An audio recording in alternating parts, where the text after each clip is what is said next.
Hello, everyone. This is Tom Fox back for another episode, and I'm absolutely thrilled today to have Clint Morse with me. Clint, first of all, welcome to the podcast. Thank you, and I appreciate you inviting me.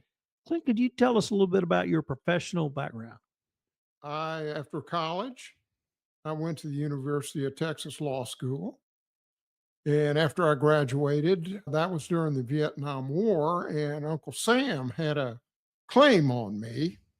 And the way I was able to finish law school was that I joined the United States Navy while I was in law school and got into their JAG program, which is their law area. And so after I graduated, I had a 4-year commitment to the United States Navy. And I was assigned to a very hazardous duty station, Naval Air Station, Memphis, Tennessee. And so I was there for almost 4 years. And then I got out a little bit early because the war was winding down, and I already had a job with a firm in Houston called Andrews Kurth, Campbell and Jones, now known as Hunton Andrews Kurth. And so I was an associate there and made partner and was a partner there for a number of years. And then some friends of mine who I'd gone to law school and the Navy with, who lived in Roanoke, Virginia, called me one day and said, "We really do need a lawyer in your classification, which is labor and employment law. And would you be interested in moving your family to Roanoke, Virginia?" And that's very close to Washington and Lee, where I had gone to undergraduate school. And to make a long story short, I said, fine. And I practiced there for a while. And then, another long story short, I ultimately wound up practicing labor law with a international law firm, Ogletree Deakins, and that's where I practiced until I retired. When did you move to the Hill Country or Kerrville? In 2013, we finished our home. We still lived in Roanoke, but we finished our home here. And we used it as a vacation house for a couple of years. And then we finally moved full time to the Kerrville area. We live outside of Hunt, Texas, and we moved there in 2015. And when did you first become involved with Rotary? That's a bit of a longer story. When I was in Roanoke, there were 3 labor and employment lawyers in the area. And that was back in the day when Rotary was very strict on classifications. And if a person was already a member in the club, that classification was his or hers, and no one else could be in the club in the same classification without the permission of the member. When I tried to join the Rotary Club of Roanoke, there was a labor lawyer already there, and he refused to accept my application. He said, "I'm already here," and I blocked that application. And they tried to come up with a different classification, but he wouldn't budge. And so they couldn't admit me. So I said, "That's okay. I'll go out and join the Rotary Club of Salem, Virginia." And I got invited out there. And the first person I met when I walked in the door was the 3rd labor lawyer that was practicing in the area. And he was already a member there. So this was before email and cell phone. So I wrote him a letter. And I said, "Look, if you don't want me to come out there anymore, I won't visit anymore because I know you're already a member." And he wrote me a very nice letter back, and he said, "Not only not object, I will nominate you to join our club." That fellow's name was Ray Robrick. And that is the example of a real Rotarian. And that's how I got in. What were some of the differences of the Rotary Club in Salem and the Rotary Club in Kerrville? Alike in one respect that was very important to me when we were trying to find a place to retire. The Rotary Club of Salem had about 140 members and was a huge club, very active, wonderful club to be a member of. And I had no idea what the Rotary Club here would be like. And so I got online and found out they were just as big. And I said, well, that sounds great. That's how I sort of steered myself to the Kerrville Rotary Club. What has being a member of Rotary meant to you both professionally and personally? I have a strong bias that if you join a Rotary Club to get business, you will not stay because that's not the reason that you should join.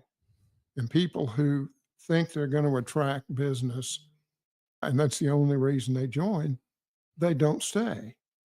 The real reason you join is to get involved in community service. And that's what has been the most rewarding part of being a Rotarian to me. That's not to say that I didn't get a bunch of business, but that's not why you should join. What are some of the projects that you have worked on that have really meant kind of the most to you? It depends on which club you're talking about. Let's start with Salem. They were one of the most creative, innovative clubs that I have ever seen. They were very sports oriented. One of their members came up with the idea, this was years and years ago, that the ODAC, which was ODAC, which was the conference that all the Division III schools were in around Virginia, needed a postseason basketball tournament. Didn't have one. And he came up with the idea that the Rotary Club of Salem should sponsor it and split the money with the conference. And that was one of the most fun things.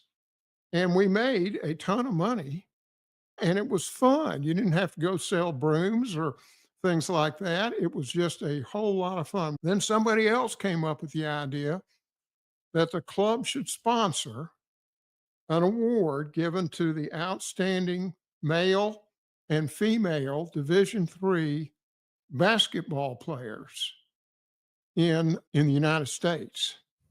And so I wound up, when we started it, being the chair of the whole thing. And we accepted applications from the colleges all over the United States. And the criteria were obviously, are you a good basketball player? What are your grades? And what are your community service? And so I chaired that committee for years as we selected the winners of the what we called it the Johnston's Trophy because Johnston's is a big provider of college jewelry. And that's what I did for years. And it was the most uplifting thing to read the applications of these young men and women who were nominated by their schools to be the Johnston's recipient. And that was a tremendous amount of fun. Now, here, the program that I enjoy the most is ringing the bell at Gibson's for the Salvation Army. It is one of the most fun things. It's a people watching exercise. You look at people who don't look like they've got a cent to their name, and they will come up and put $5 in the kettle and tell you about how the Salvation Army helped their family when they were young. And then you'll see people roll a big Suburban in their nice clothes, and they'll walk right past you. But it is a very uplifting thing to do in the Christmas time. You are also our speaker chairman. And I was wondering if you could say a few words about that. And what intrigues me is the types of speakers you look for or try to cultivate, how you keep all this in your head about who's spoken and who hasn't, and really how do you think through what does our membership want to hear about? If you're going to be in a club, then you need to pick a way for you to volunteer that you enjoy. And I can't tell you how much I enjoy being the program chair and how flattered I am that the club wants me to keep doing it. What I've tried to do, which has made it a lot more fun, I think, because we have better speakers. We used to have the speakers committee, and that was a half dozen people that wanted to be involved. I found out that really the only person that was really contributing anything was the chairman. And so we just gave up on the committee. And what I have repeatedly urged that we have a committee of the whole now. And I encourage everybody in the club to come up with suggestions, people they think would be good speakers. And that's basically what drives it. And it ensures that we have speakers from just virtually every aspect of community life here in the Kerrville area. And there's not much more scientific to it than that. You, by the way, have been very helpful in suggesting some very good speakers. I will share with you perhaps the talk I enjoyed the most sort of evolved into mountain lions in this part of the state, but it started with you seeing a picture in a restaurant, I think in Llano, but it may have been a different town, about a dead panther. Well, that's not quite right. All right, well, The let's the get it the right then. the town in Texas is called Gothwaite, Oh, and it's a pretty nice little town. And we stopped there at a gas station restaurant that has delicious coffee and good restrooms. And they have a bunch of historic pictures all up and down the walkway that goes from the restaurant to the restrooms. And one of them was a picture that struck my wife and I very, made a great impression. It was the picture of the last jaguar. that was shot in Mills County in, I believe, 2021. And went online and I researched, and to my complete amazement, the jaguars used to be all over Texas. I had no idea. But because obviously they're prey on cattle and things, they were gradually all shot out. And that was the last one shot in Mills County. I think the last jaguar was shot in Texas in 1946. That got me interested about what's happening to the mountain lions. And that's why I scheduled a speaker from Parks and Wildlife to come tell us about what's happening to the mountain lions in Texas today. How do you balance the different elected officials and those who may want to run, i.e., candidates? Because for me, as a audience member or club member or listener, I enjoy hearing from our elected officials. I enjoy hearing from those who run, but you've got to balance that in some way to either give everyone equal time or really toe the line somewhere. How do you keep that balance? The rule in Rotary is we are not an organization that promotes any candidates. We're not a political organization. But we encourage our members to be involved in the political process. So that means that, in my estimate, we can have speakers who are running for an office as long as we schedule both all the candidates. And so that's what we do. Now, we have to be very careful because while I think most of our members want to hear from the candidates, there are those that feel like maybe we shouldn't be involved at all. But so far, we've managed to work it out and make sure that we invite both candidates, or maybe three if there's that. And I think that's fair. And I want to hear from the candidates about where they stand and what they propose to do. You recently had, I'm going to call it a series, and I don't know if you had this in mind, when you scheduled it, but we had 3 owners or operators of local press organizations in Kerrville and Kerr County. We had the editor of the Kerrville Daily Times. We had the founder and editor of the Lead, and then we had the West Kerrville or Current, I think, No, we didn't have the West Kerr Current. We had the Community the Journal. Community Journal. And I thoroughly enjoyed that series. And like I said, I don't know if you intended to showcase our local press or not, but how did that evolve? Just sort of came up, or did you think through this whole Well, presentation? got the idea. It occurred to me that we had 3 different types of newspapers in the area. The old time Kerrville Daily Times, which has been here for years and years and has a member who's in the club. And then we had the Hill Country Community Journal, which one of our other members started from scratch. And then we had the brand new Lead, which is there's no printed part of it. It is all online. So I thought it would be interesting to hear from the 3 different perspectives of the founders of those 3 news organizations, and that's how it turned out. I thought it was a delightful series. I learned a lot, and I just love that we as a club are actually supporting local journalism, even if that wasn't the stated intent.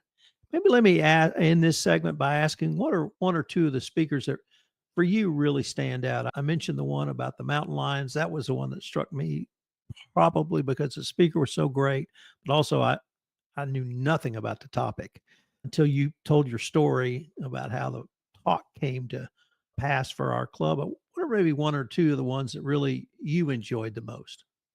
We've had so many good ones.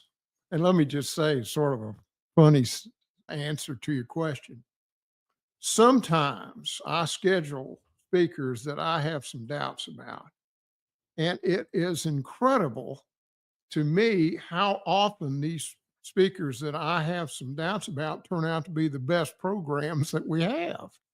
So it really is hard for me to pick out 1 or 2 that I think were really outstanding. They all sort of blur together with me. And the program we had today from OLH, when I first got that email, my initial reaction was, what's OLH? And then I realized when I thought thinking about it, that we've had kids, students from all the high schools come talk to us, and we've never had anybody from OLH. Those young students today were fabulous. Some of the best public speakers we've ever had. And that really reflects a lot on the kind of young people that OLH is turning out for us. Clint, I'd like to end by asking you, what has Rotary meant to you? I guess there are several things. As I said earlier, it has given me a chance to really perform some valuable community service that I'm proud of. And I'm involved in a number of other things for our club, just like everybody else. And it has given me a chance to make good friends with lots of the members of the clubs. I can't tell you how proud I was when I came back to visit in Virginia, and I made the weekly meeting of the Rotary Club of Salem. And when they introduced the guests, there was a huge roar and clap when I was introduced. And I had lots of good friends there. And the same thing has happened here. So I guess it's a combination of enjoying really making a difference in the community to make it better and the friendships that you develop. Clint, unfortunately, we are near the end of our time, or at the end of our time for this episode, but I wanted to thank you for taking the time to visit with me, and I wanted to thank you for your service to Rotary. Thank you, and thank you for your service to Rotary.